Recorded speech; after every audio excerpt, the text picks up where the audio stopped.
The beat of powerful wings, a sense of deathless sadness, that it should have come to this, comrades in arms locked into battle to the death. Then he saw him, his brother once, his enemy now. Flashing blades and an explosion of blood, screaming pain, flaring around his body like an electric charge, and he opened his eyes. Sweat coating his skin with an oily sheen, his mouth filled with blood. He swallowed and ran his tongue over his teeth, fighting down the visions. But no matter how hard he pushed them away, they were always there, lurking at the back of his skull.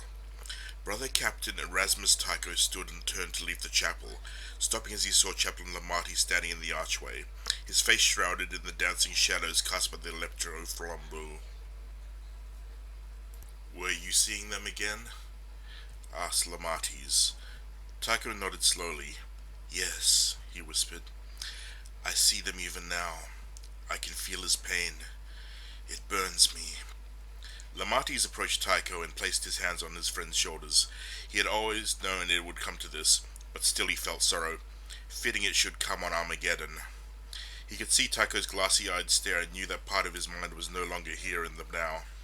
But he had been wrenched back to the time of the great betrayal, to the last battle of the Primarch Sanguinius, to his death. "Have they considered my request?"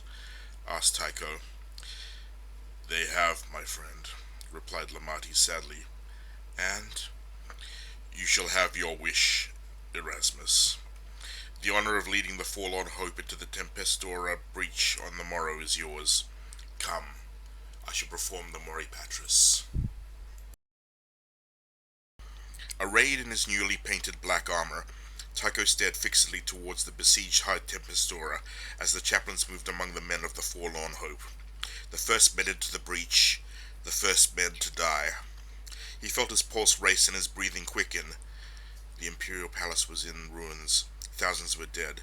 He blinked and watched as vast-bellied gargants, demon-winged titans, stalked through the rubble of terror like predatory gods, killing and destroying all in their path. Lurched into firing positions before the hive. Somewhere in the cratered hell before him was the enemy who had horribly disfigured him all those years ago. One man's betrayal had brought them to this, one man's vanity and pride, but they had a chance to end it here. His emperor had made the decision to take the fight to Horus, and Sanguinius of the Blood Angels would not fail him. Chaplain Lamarty stopped before Tycho and dipped his finger into the blood-filled chalice. He anointed Tycho's helmet with blood in the form of a jagged saltire, and said, "With my blood, I commend your soul to the Emperor. May he watch over you this day."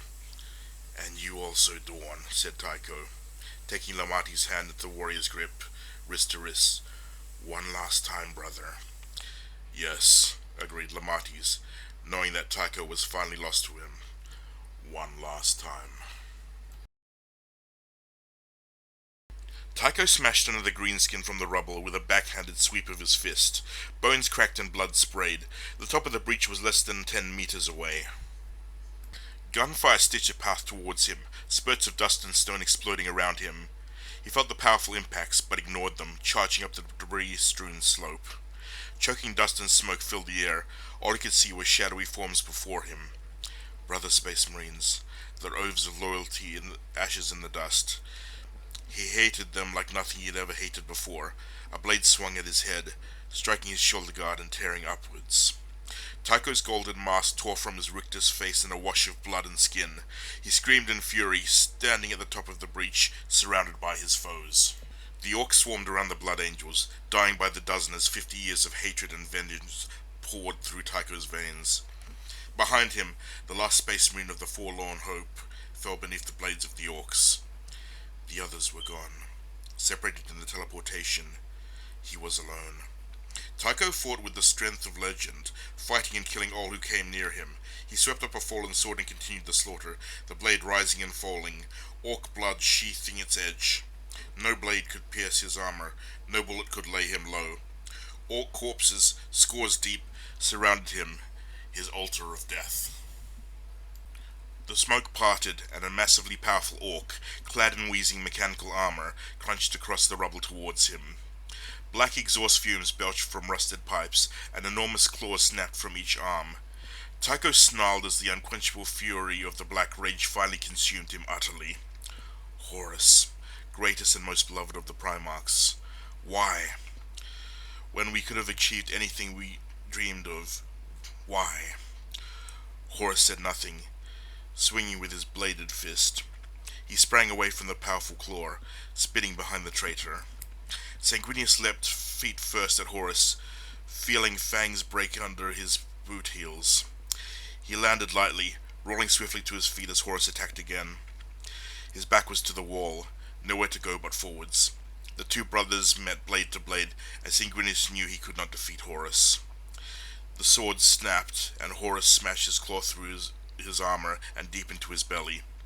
Excruciating agony ripped upwards into his ribcage as Horus tore his heart out. Sanguinius spat blood into his brother's face and hissed, "I die, but you will die with me, traitor," as he lashed out with his fist and ripped out his foe's throat with a welter of blood. He felt Horus's grip slacken and slump to the ground, his lifeblood pumping from his broken body. He could vaguely hear his companions calling his name, but with each second their voices grew dimmer. He had not failed the Emperor. He smiled and closed his eyes as his life slipped away. Lamates watched the small group of Space Marines as they bore their captain on their shoulders towards the Imperial lines. The breach had fallen, and the outer ring of fortifications bunkers were now in Imperial hands.